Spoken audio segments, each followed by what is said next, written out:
ছাত্র শিবির বলতে গেলে যে অনুষ্ঠানগুলো করে সবগুলো অনুষ্ঠানে ওনারা অত্যন্ত ভালো আয়োজন করে। ধন্যবাদ বাংলাদেশ ইসলামী ছাত্র শিবিরকে, তারা খুব সুন্দর একটা আয়োজন করেছে।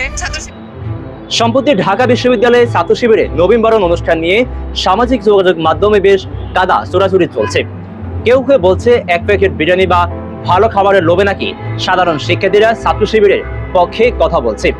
আবার কারো দাবি যারা বক্তব্য দিয়েছে তারা সবাই আগ থেকেই শিবিরের লোক।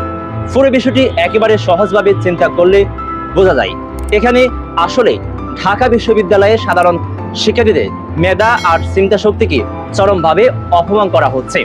ঢাকা বিশ্ববিদ্যালয়ে যারা চান্স পায় তারা দেশের সবচেয়ে কঠিন প্রতিযোগিতায় পার হয়ে আসে।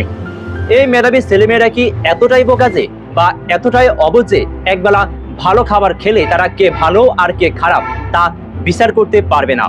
যারা এমন সস্তা কথা বলছেন বা ছাত্র শিবিরের সমালোচনা করছেন বা সাধারণ শিক্ষার্থীদের ছোট করে কথা বলছেন তারা মূলত নিজেদের হতাশা থেকেই দাবি শিক্ষার্থীদের পরোক্ষভাবে ছোট করছেন।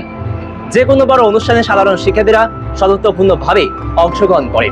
সেখানে কারো রাজনৈতিক পরিচয় জেনে বা শিখিয়ে পড়িয়ে কাউকে বক্তব্য দিতে দেওয়া হয় না। শিক্ষার্থীরা নিজেদের জায়গা থেকে অনেক কথাই বলছেন, কিন্তু কিছু কিছু কথা যখন অন্য রাজনৈতিক দলের নেতাদের পছন্দ হলো না তখনই তারা বদনাম শুরু করলো। সবচেয়ে জঘন্য ঘটনা ঘটেছে একজন নারী শিক্ষার্থীর বেলায়। সে একটি বক্তব্য দিয়েছে ছাত্র শিবির সম্পর্কে। সে বলছে আগামী নির্বাচনেও ডাকসুতে ছাত্র শিবির হয়তো জিতবে। শুধু এই কথাটুকুর জন্য ছাত্রদল ও ছাত্র শক্তির কিছু নেতাকর্মী তাকে অনলাইনে নোংরাভাবে গালাগাল ও হেনস্থা করেছে, যা খুবই লজ্জাজনক। মুখে এরা সবাই গণতন্ত্রের কথা বলে, অথচ কেউ এদের বাহিরে গেলে এদের মতের বাহিরে গেলে আক্রমণ করে বসে। এটা পুরোপুরি স্বৈরাচারী মানসিকতা। কে কাকে ভোট দেবে বা সমর্থন করবে এটা একজন শিক্ষার্থীর একান্তই ব্যক্তিগত অধিকার বা পলিটিক্যাল এজেন্সি।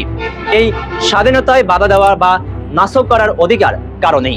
গত ডাকসু নির্বাচনের পরও আমরা দেখেছি বড় দলের নেতারা কিভাবে সাধারণ ছাত্রীদের মতামত নিয়ে ঠাট্টা মস্করা করছিল। এখন সবচেয়ে বড় প্রশ্ন হলো যারা সাধারণ শিক্ষার্থীদের ছোট করে দেখে বা সাধারণ শিক্ষার্থীদেরকে অপমান করে কথা বলে, এই লোকগুলোর কাছে ছাত্র রাজনীতি মানে কি? তাদের কাছে কি ছাত্র রাজনীতি মানে হলো সিট দখল করা, ক্যাম্পাসে চাঁদাবাজি করা, নাকি কথায় কথায় থানায় বা সচিবালয়ে গিয়ে প্রভাব খাটানো? যদি কোনো সংগঠন এসব খারাপ কাজে বাধা দিয়ে সাধারণ শিক্ষার্থীদের সুবিধার জন্য কাজ করে তখন এই নেতাদের গায়ে জ্বালা ধরে যায়। তারা হা হুতাশ করে বলে ওঠে রাজনীতি তো শেষ, রাজনীতিকে নষ্ট করে ফেলা হলো। শিক্ষার্থীদের বিপদে পাশে দাঁড়ানো যদি রাজনীতি না হয় তবে রাজনীতি কি? ক্যাম্পাসে মাঠে ধান লাগানো, বাইক নিয়ে মহড়া দেওয়া আর সারাদিন শুধু অন্যের সমালোচনা করাই বেড়ানো কি এদের কাছে রাজনীতির মূল কাজ? যারা ছাত্র রাজনীতি করতে চান তাদের উচিত ভালো কাজ দিয়ে সাধারণ শিক্ষার্থীদের মন জয় করা। শিক্ষার্থীদের নিজস্ব মতামতকে ছোট করে দেখার দুঃসাহস কারো দেখানো উচিত নয়।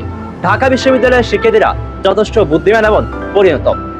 কারা নিজেদের স্বার্থে চাঁদাবাজি বা ক্ষমতা দেখাচ্ছে আর কারা সত্যি ছাত্রদের জন্য কাজ করছে সেটা বোঝার মতো যথেষ্ট ক্ষমতা তাদের আছে।